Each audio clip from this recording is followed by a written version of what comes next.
नमस्कार दोस्तों, स्वागत है आप सभी का आपके अपने चैनल गौरव जंक्शन में। दोस्तों, आप लोग जानते हैं सीएसआईआर की नौकरी 20 तारीख को आप लोगों के लिए चालू हो गई थी, फॉर्म चालू हो गया था। आप लोगों से मैंने बोला था कि इसका सिलेक्शन प्रोसेस और पूरी कोशिश करूंगा कि सिलेबस के बारे में भी आपको चीज़ें समझा सकूं, तो वीडियो मैं लेकर आ गया हूं। मैंने आपको बताया था कि प्लम्बर, कारपेंटर, आरएनएसी, मेसन जैसी जो ट्रेड है, इनकी नौकरी बहुत रेयर आती है, तो इनके लिए अपॉर्चुनिटी या फ़ायदा उठाना, फॉर्म फिल कर देना। आई नो पोस्ट कम है, बट क्या कर सकते हैं, हाथ में नहीं है, डिपार्टमेंट की मर्जी होती है। प्लम्बर का पूरा कोर्स मैंने आपको दे ही दिया है, तो एप्लीकेशन से आप ज्वाइन कर लेना, डिस्क्रिप्शन में आपको लिंक मिल जाएगा। एग्ज़ाम में आपको सफलता मिल जाएगी अगर आप उनकी जो क्लासेस है अच्छे तरीके से कर लेते हैं तो यहाँ पर जो है, सबसे पहले इस नौकरी के लिए आपको ट्रेड टेस्ट देना होगा। आप जानते हैं जितनी भी नौकरी निकलती है आईटी की, मोस्टली आपने देखा होगा कि आप लोगों का जो सिलेबस स्टार्ट होता है वो रिटन टेस्ट से होता है, लेकिन पहले यहाँ पे ट्रेड टेस्ट जो है आप लोगों का हो रहा है। तो पहले स्किल टेस्ट होगा, फिर आपका रिटन होगा, जो बच्चे स्किल टेस्ट क्वालिफाई करेंगे। उसके बाद आपका जो रिटन होगा, रिटन में आपका एक पेपर होगा। पेपर को 3 पार्ट में डिवाइड किया हुआ है, जिसे अभी नीचे आपको दिखाऊंगा। 150 क्वेश्चन आएंगे, 2.5 घंटे का, 2 घंटे 30 मिनट का आपका पेपर होगा। यहाँ पर आप लोगों का जो है सबसे पहले मेंटल एबिलिटी, जिसको पेपर 1 में ऐड किया हुआ है। अब ये पेपर 3 पार्ट में अलग अलग करवाएंगे या एक साथ ही दे के आपको पेपर करवाएंगे, ये तो डिपार्टमेंट पे डिपेंड करता है। ठीक है, तो मेंटल एबिलिटी में 50 क्वेश्चन आएंगे, जिसके 100 नंबर होंगे। 2 नंबर का एक क्वेश्चन होगा, जिसमें कोई भी नेगेटिव मार्किंग नहीं होगी। ये टॉपिक है मेंटल एबिलिटी के। अब जनरल इंटेलिजेंस में अंदर क्या होता है वो सारे टॉपिक आपको पढ़ने हैं, क्वांट में अंदर क्या होता है वो सारे टॉपिक पढ़ने हैं। तो ये टॉपिक जो दे रखे हैं ना, इसके अंदर के टॉपिक्स आपको पढ़ने पड़ेंगे।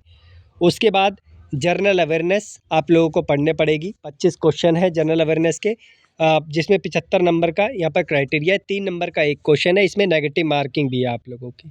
ठीक है, इंग्लिश लैंग्वेज 25 क्वेश्चन होंगे, 75 यहाँ पर जो है मार्क्स होंगे। 3 नंबर जो है आप लोगों को एवरी क्वेश्चन मिलेंगे, और एक क्वेश्चन जो है गलत होने पे नेगेटिव मार्किंग भी होगी। उसके बाद पेपर जो 3 है, ये ऊपर का पेपर 2 था।